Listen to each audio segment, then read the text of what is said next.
humans on this random planet called Earth, and welcome to my channel. My name is Zelda, and I mostly make fashion content, but occasionally, here and there, I do some IB videos like today. Since we're in back to school season again, I figured we would discuss the questions, what is IB and how are you graded in IB? To hopefully help some of you decide what type of high school program you would like to take, and give you a good introduction for everything you need to know about IB. By the way, if I look tired, that is because it's 2 a.m., but I'm trying very hard to get this out for you before school starts again so that you haven't made any final decisions yet. But without further ado, let us jump into this video. The Ib Diploma Program is a high school program that requires you to take and pass 6 classes with a score ranging from 1 to 7, with 1 being the lowest score and 7 being the highest score. For the various courses and assessments, the IB aims to develop 10 key traits in their students that together comprise the so-called IB learner profile. The 10 traits are inquirers, knowledgeable, thinkers, communicators, principled, open-minded, caring, risk-takers, balanced, and finally, reflective. Essentially, all of their courses are aiming to develop those in their students. When choosing classes, students are required to select at least 1 class from each of the following subject groups, namely Group 1, Studies in Language and Literature, Group 2, Language Acquisition, Group 3, Individuals and Society, Group 4, Sciences, Group 5, Mathematics, and finally Group 6, the Arts and Electives. For Group 6, you can choose practically any class from another group to replace the arts other than mathematics because you will be taking mathematics regardless. But you do have to choose 1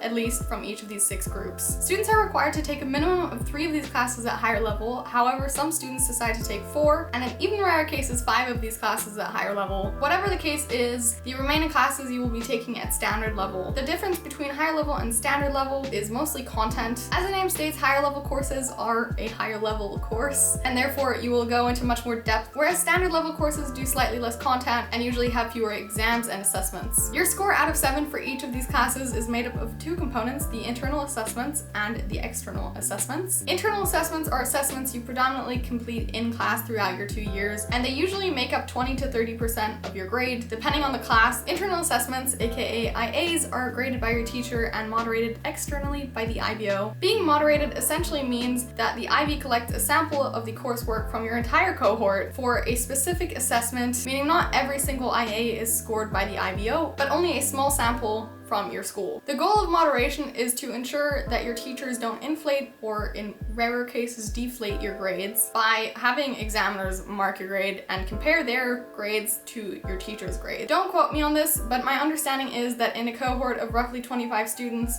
the IB will collect approximately 5 IAs, which are generally the lowest scoring, the highest scoring, and the middle scoring IA, as well as 2 sort of random IAs. They will then have examiners mark those and compare their grade to your teacher's grade.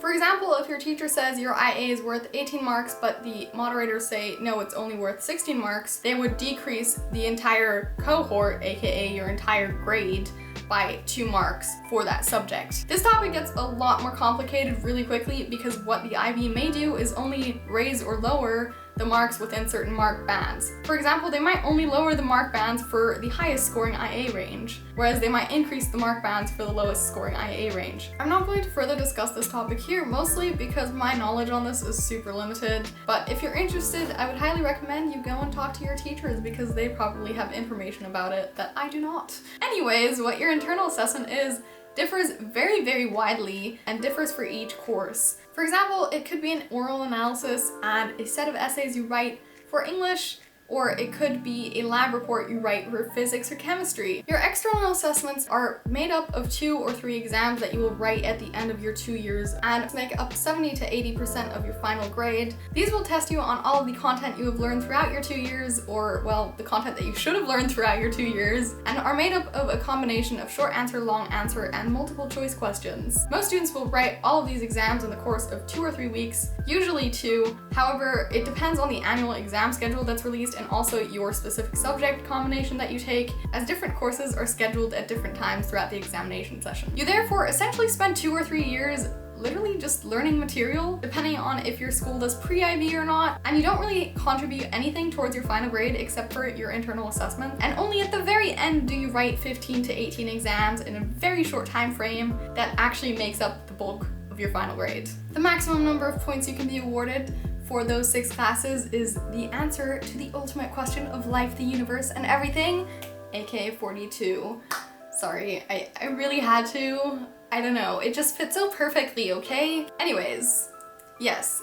For solely those 6 classes, the maximum score you can attain is 42. It's very uncommon, and you're most likely not going to score it, but 200 or 300 kids annually, I believe, do score it, so maybe that's you, who knows? In addition to those courses, you have to take one philosophical class known as TOK. TOK is graded based on 2 components. Firstly, a 1200 to 1600 word TOK essay, and secondly, a TOK exhibition. The TOK essay is worth 67% of your TOK grade, which definitely makes it more important and is marked externally. Previously, students completed an essay and a presentation. However, starting with May 2022, the presentation has been replaced with the so-called TOK exhibition. The TOK exhibition is worth 33% of your final grade and is marked internally, aka your teacher will be grading you. However, it will also be moderated externally. The new exhibition requires you to choose from a set list of prompts and then gather 3 objects or images of objects related to the same prompt, and you have to write a commentary on each of those, and finally also hold an exhibition within your school. The ultimate aim of the exhibition is to learn how to apply TOK concepts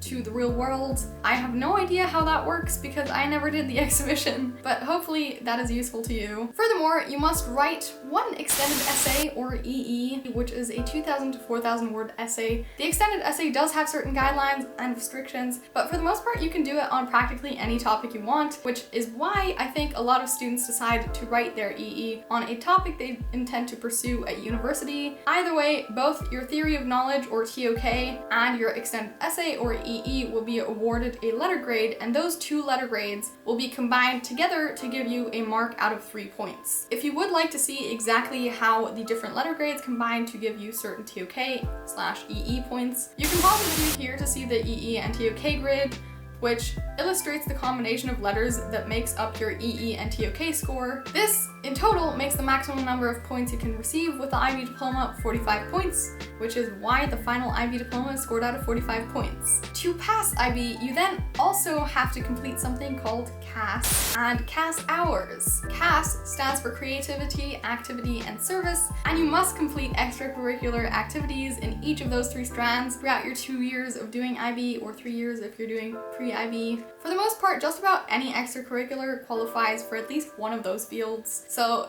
you can do pretty much anything. However, I know some schools do have specific guidelines of what you're allowed to do and what you're not allowed to do, so you definitely ought to check specifically with your school to ensure that the extracurriculars you chose are okay. You must also organize a CAS project. This is a larger collaborative project consisting of a sequential series of different CAS experiences that generally occurs over the course of multiple separate weeks. As the IB stated, the CAS project can address any single strand of CAS or combine 2 or all 3 strands of creativity, activity, and service, meaning you don't actually have to do a combination of different strands of CAS to do your CAS project. You could only narrow down on one. I could do a project revolving around a single strand of CAS. Personally, for my CAS project, I organized a series of photography workshops that culminated in an exhibition that we unfortunately had to take down like 2 days after we put it up because COVID happened and we wanted the pictures. So I guess that was that. But that's an example of what you could do for your CAS project. I know a lot of people do projects that they're not super interested in, but if you do end up doing the IB, I would recommend that you do a project that you enjoy because it can be super fun if you choose a topic that you enjoy. You're probably gonna invest more time if you enjoy your project, but I know that out of ease, a lot of students do choose projects that they don't exactly enjoy, but that are easy to do, which is another route to go if you're crammed for time. Either way, if you're interested in hearing about more CAS projects, I will link the IBO CAS website below, but you can probably just Google CAS projects and find a bunch of lists of different things that different students have done in the past. Another project you have to do is the Group 4 project, and the Group 4 project is a collaborative science project that revolves around Group 4 subjects, which are the sciences. For this project, you will have to work in a team and do some sort of scientific research project. The Group 4 project also is heavily dependent on what your school wants to do with it, so there's no real rough guideline except for you will definitely be working in a group